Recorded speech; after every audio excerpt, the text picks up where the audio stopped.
पण खरी खरी गोष्ट आहे, म्हणजे पत्रकार बांधवांना पण ही गोष्ट सांगत नाही मी. पण लव्ह मॅरेज झाले, आणि लव्ह मॅरेज आणि अरेंज मॅरेज असं काही भानगड नसती, हे मला लग्नानंतर कळालं. तर अरेंज मॅरेज म्हणजे इकडचे 4-5 तिकडचे 4-5 बोलवायचे आणि सुपारी फोडून घ्यायची. आणि लव्ह मॅरेज म्हणजे आपण पुंगी घ्यायची, वारुळाजवळ जायचं,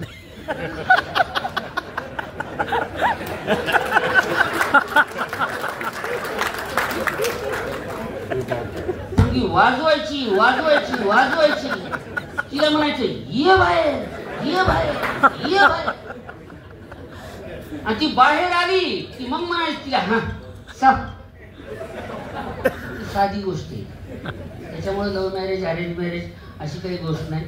पण माझं लग्न झालं, मग शेत दाखवायला बायकोला गावाकडे घेऊन गेलो. ते बांधावरून चालत धुऱ्यावरून चालत जात असताना उंच टाचांची जी सँडल असते, हा हाईल्स काय म्हणतात, हा हा हा, त्याच्यातून पाय सटकला आणि बोराटीच्या फाट्यावर पडला वाळलेल्या, आणि काटा मोडला. मग सवय नाही ना, आणि तो काटा मी काढला. तर त्याची ही कविता आहे बघा. बायकोच्या पायात मोडलेला काटा काढला स्वतःच्या.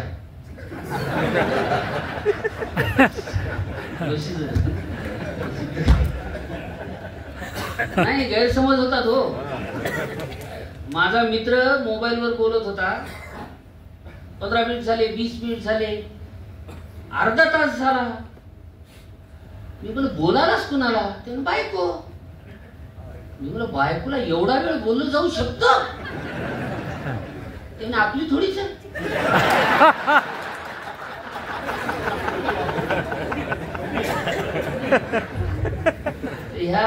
ह्याच्यामुळं क्लिअर केलं मी. तो काटा मी काढला. आता काट्याचे वेगवेगळे प्रकार आहेत बघा. बोरीचा काटा, असा गावरान बोरीचा काटा वाकडा असतो, सरकारीचा सरळ, हा गुलाबाचा काटा, हेकळणीचा काटा, बाबळीचा काटा. बाबळी ते 2 प्रकारच्या बाबळी आहेत, एक शाण्या बाबळीचा काटा, येड्या बाबळीचा काटा, आणि माणसात एक काटा असतो बापू, तो ओळखता आला पाहिजे, काढता आला पाहिजे, अशी गोष्ट बघा. लग्नाच्या अगोदर दत्ता बसलेला आहे इथं माझ्या समोर, माझा मित्र. ते म्हणे एखाद्या बाबाकडे जाऊन ये, बाबाचा आशीर्वाद घेऊन ये. मी म्हणलं अरे बाबा लोक काही आता एवढे हेच राहिले नाही तर काय. नाही म्हणे जाऊन ये. एका बाबाकडे गेलो मी. बाबाला म्हणलं बाबा लग्न करायचे. बाबा म्हणे वा उत्तम, आशीर्वाद असो. मी म्हणलं बाबा स्त्री म्हणजे काय. बाबा म्हणे स्त्री म्हणजे शक्ती. मी म्हणलं पुरुष. बाबा म्हणे पुरुष म्हणजे सहनशक्ती. बाबाला बाबा लग्न म्हणजे काय. बाबा म्हणे बेटा लग्न म्हणजे 2 आत्म्यांचं मिलन. लग्न म्हणजे 2 आत्म्यांचं मिलन. हे मिलन झाल्यानंतर त्याच्यातला एक आत्मा परमात्म्याला भेटण्यासाठी तडपडत राहतो.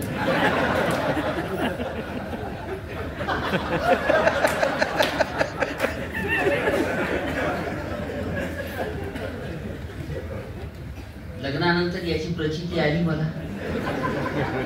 प्रत्येकाला येते. मी माझे अनुभव सांगतोय, आणि मी माझे अनुभव ह्याच्यासाठी सांगतोय मी एकटा, आणि मला तुमच्या तर्फे ह्या गोष्टी बोलायला आवडतील. म्हणजे घरी जाऊन तुमचं काय होईल मी सांगू शकत काय काय. पण जोपर्यंत मी इथं आहे तुमच्या केसालाही धक्का लागणार नाही याची गॅरंटी देतो. घरी गेल्यावर तुम्हाला परमात्मा सुद्धा वाचू शकत नाही. लग्नानंतर मी परत बाबाकडे गेलो. मी म्हणलं बाबाला बाबा बायको थाकात नाही राहत. बाबा म्हणे काय. बायको कंट्रोल मध्ये नाही राहत. बाबा म्हणे येड्या मै राहिली असती तर बाबा झालो असतो का.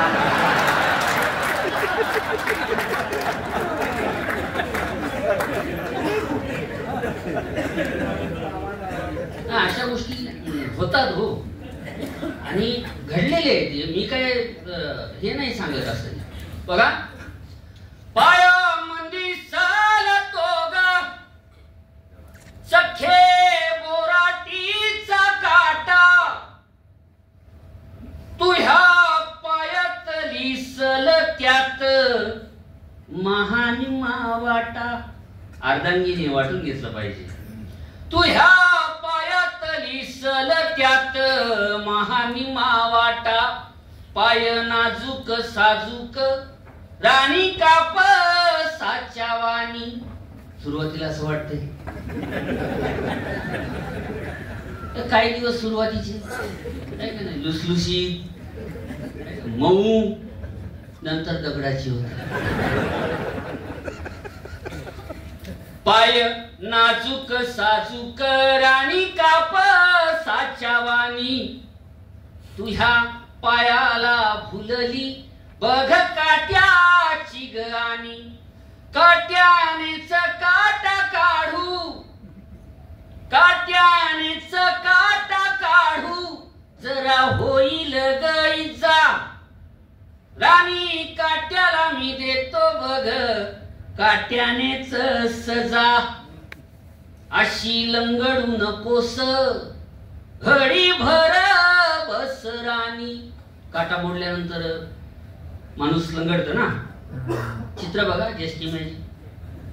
अशी लंगडू नकोस घडी भर बस राणी, मुचकुनी काट्यानं ग. मुचकुनी म्हणजे शेंडा. मुचकुनी काट्यानं ग झाली गाजराच्या वाणी. तुहा मखमाली पाय मांडीवर ठेव जरा. काटा काढण्याची पद्धत बघा, म्हणजे आमच्याकडे असा काढतात, तुमच्याकडे वेगवेगळ्या पद्धती असू शकतात. तशी प्रत्येक माणसाची एक वेगळी पद्धत असते. हा,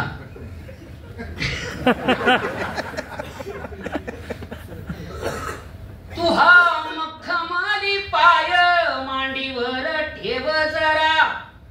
थुक्का लावतो बोटानं पाय करतो साजरा. पहिला असं थुक्का लावून बघायचे की काटा कुठं मोडलेले काय नाही. थुक्का लावतो बोटानं पाय करतो साजरा. नको आईचा गजर आई तुही माहेरात. काटा काढताना आई गो मिले, अरे बापरे देवा, आपल्याला वाटते जातीत काय. आपलं नशीब तेवढं चांगलं. बापू या जन्मात एकच चिंगम खाल्ली हो, थुकता सुद्धा येणार, चिटकवता सुद्धा येणार.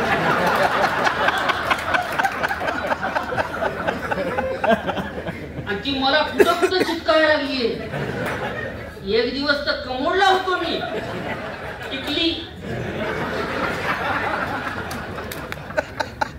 जबरदस्त. काय काय सांगाव, काय दुःख सांगायला रात्र नाही, दिवस नाही, एक महिना नाही, एक वर्ष लागेल. एवढी दुःख आहे का तुमची. सांगायला तर बघायचं कामच नाही. पण बघा, नको आईचा गजर आई तुही माहेरात.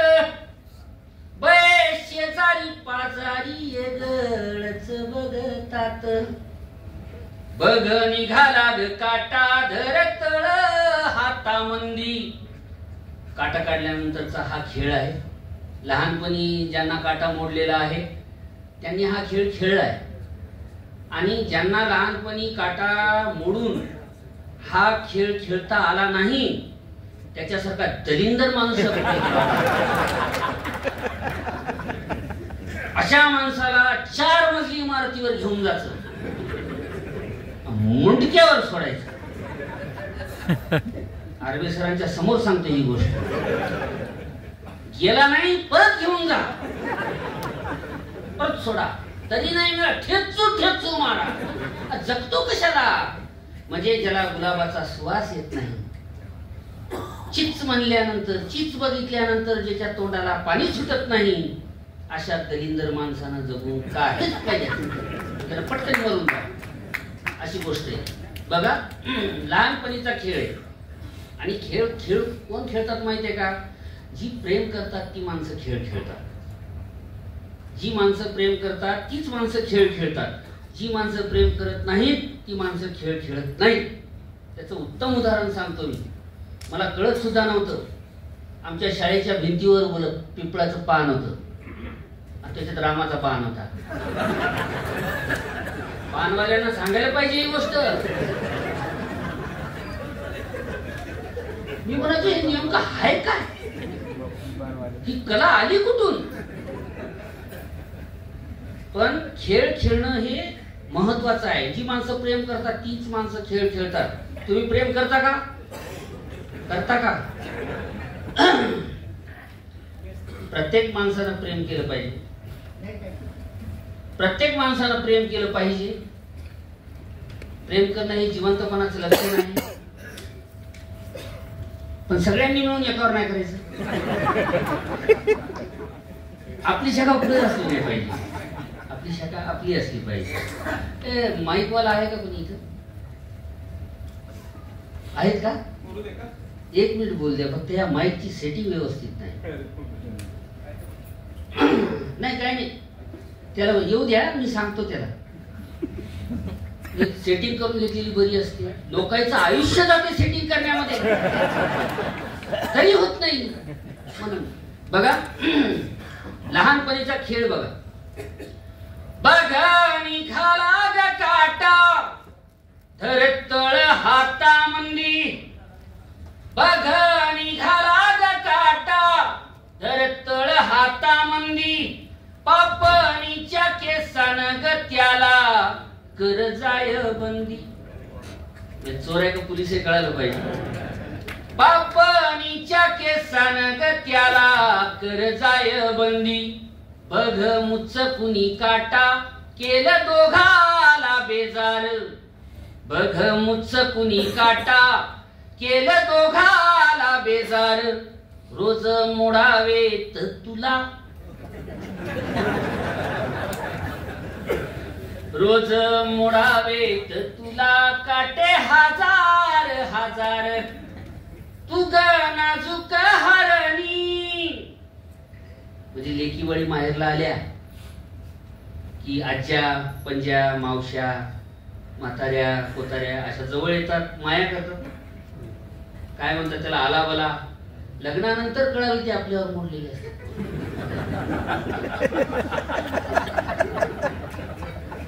त्याचं बोलणं तरी भारी असते. मी हरण, मै सुगरण, मग छकुल, मग सोनं, मग पिल्लू. तुमचं नाही. तरुण मुलांच्या मोबाईल मध्ये प्रत्येकाच्या हा शब्द फिट आहे, पिल्लू. नाही खरी इमानदारीने सांगायला ही गोष्ट. मी तर एकच सिमवाला माणूस आहे सर. काही काही डबल सिमवाले येत आणि काही काही महाभाग तर डबल मोबाईल वाले येत. मला हेवा वाटतो अशा माणसांचा. म्हणजे एवढं सांभाळणं साधी गोष्ट नाही.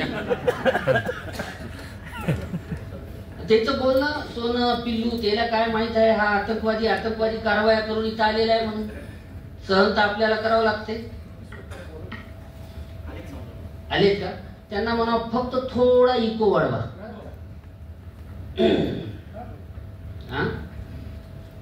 हा तर हे हरिण सोनं अशा गोष्टी असतात. माझा मित्र छत्रपती संभाजीनगरच्या गुलमंडी मार्केटमध्ये बायकोचा हात हातात घेऊन फिरत होता. ते बघून माझ्या डोळ्यात असं टचकन पाणी आलं. मला अबे तो लग्न एवढी वर्ष झालं तुझ्या लग्नाला, अजून तुझ्या बायकोवरचं प्रेम तसुवरही कमी नाही झालं. ते म्हणजे येड्या तसं नाही. कसं आहे, हात सोडला की दुकानात घुसते.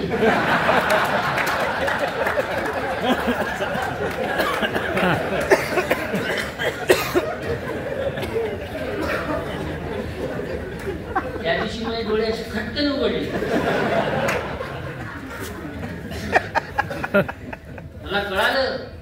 लग्नाच्या अगोदर हातात हात घेऊन फिरणं म्हणजे प्रेम, लग्नाच्या नंतर हातात हात घेऊन फिरणं म्हणजे आत्मसुरक्षा.